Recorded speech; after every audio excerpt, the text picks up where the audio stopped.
tarte au citron.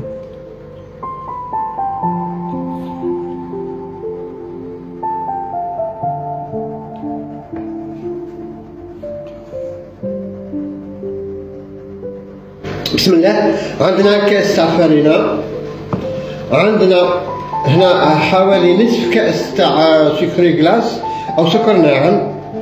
هنا عندنا ملعقة كبيرة ولا مايزينا، عفوا. هنا عندي ملعقة متوسطة تاع لافاني، وعندي ملعقة صغيرة تاع الملح.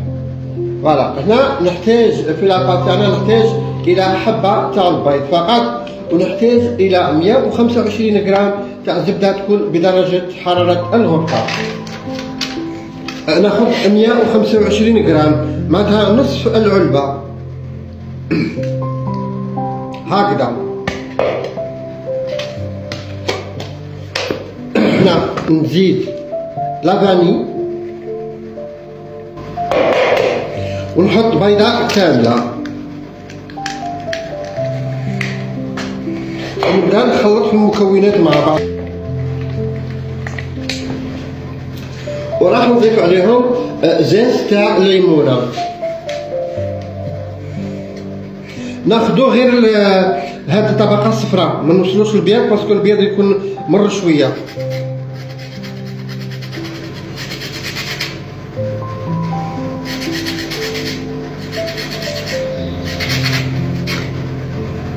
خلاص نكتفي بهذا القدر.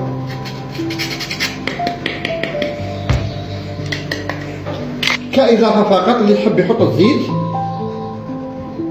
هكا حوالي 2 ملاعق زيت باش تجي هشه هذا واش. كإضافة فقط اللي يحب يدير، اللي يحب يكتفي فقط بالزبدة يكتفي. هنا بعد ما ضفت الزيت وراح نخلط المكونات كلها مع بعض، واش راح ندير؟ راح نحط لو سكر كلاس.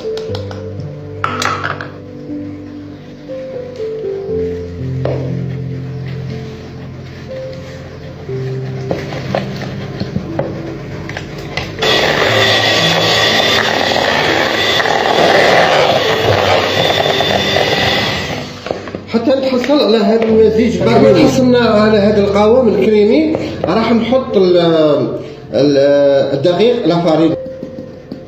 نحاول نحتفظ بشويه، ما نحطهاش كامله لانه انا عندي كوب هذا كبير شويه. من بعد اذا كان خصنا راح نزيدو، راح نحط عليها الكميه تاع النشا،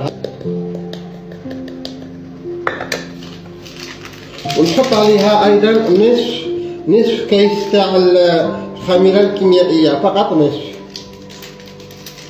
نسيت ما كنتش حطيت الملح، عفوا.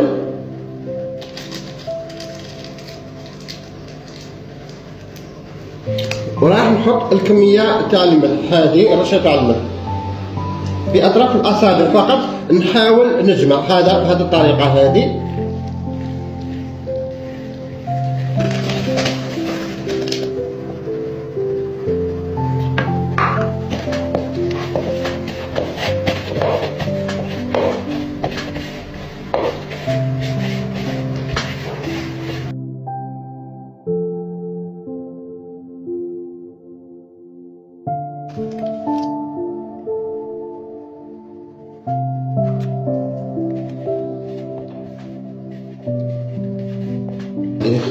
تكون طريه هكذا، ما تكونش تلتصق في اليد، وما تكونش قاصحه، ما تكونش طريه بزاف. هنا نتيستيها فوالا ما تلتصقش.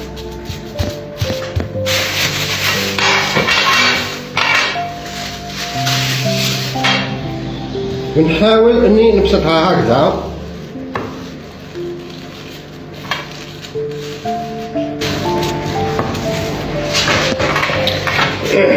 هنا نحاول نعطيها سمك تاع 3 ولا 4 تاع مليمتر، ماشي بزاف، وما تكونش رقيقه بزاف، ما تكونش خشينه هكذا.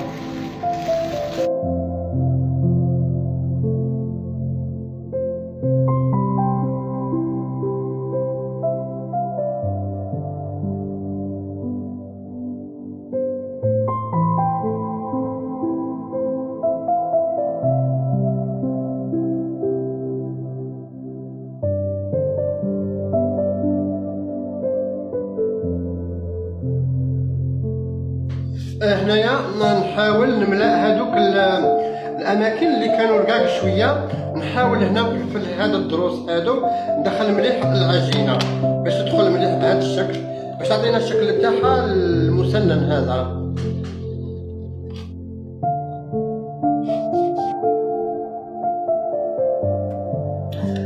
نكمل العملية مع كامل الليمون اللي راهم متقيين بطبيعة الحال بنفس الطريقة حتى نكمل العجينة، ونحطهم بعد ما نشكل فيهم ثقوب بالشوكة ونحطهم في الفريزر مدة 40 دقيقة إلى ساعة، وبعدها ناخذهم إلى الفرن. هنا كما راكم تشاهدوا طابونا هاد لي دو تاعنا، الحبيرة راهي طيب دوك نحيها. واش غادي نعمل بهذا الشكل؟ نجيب صفار البيض او بيض بهذا الشكل وراح ندهن الحواف، فقط الحواف بهذه الطريقة.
لتحضير كريمة الليمون كما لاحظتوا أنا احتاجيت عصير 4 حبات ليمون يكونوا كبار نوعا ما بما يعادل كأس عصير. حطيت كأس أول من السكر هنا ما صورتوش، الكأس الثاني يكون إلا الربع. هنا كمية السكر عفوا تكون سولون لوغو، معناتها كل واحد على حساب التركيز اللي يحبه تاع السكر. حطيت أيضا ملعقة كبيرة ونص تاع النشاء و3 حبات بيض كاملين.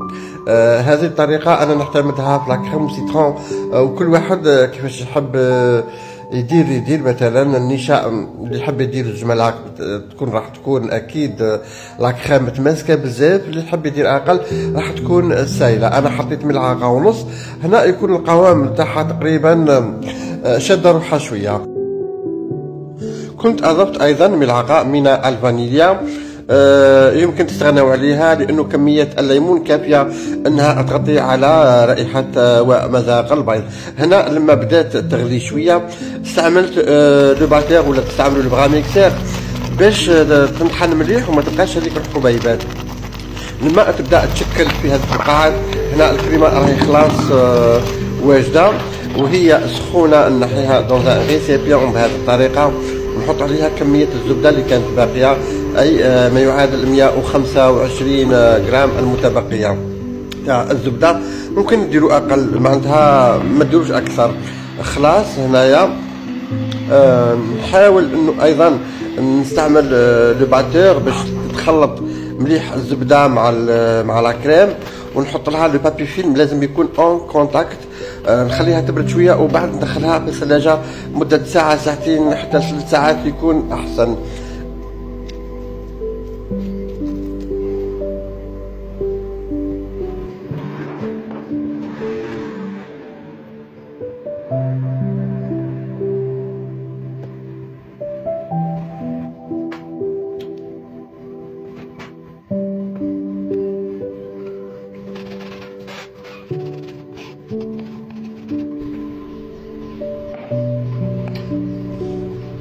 لتحضير لامورينغ نحتاج إلى كمية من بياض البيض، ممكن 3 4 أو 5 كما تحبوا، لكن لازم تراعوا أنه كمية البيض لازم تكون كميه سكر ضعف كميه البيض.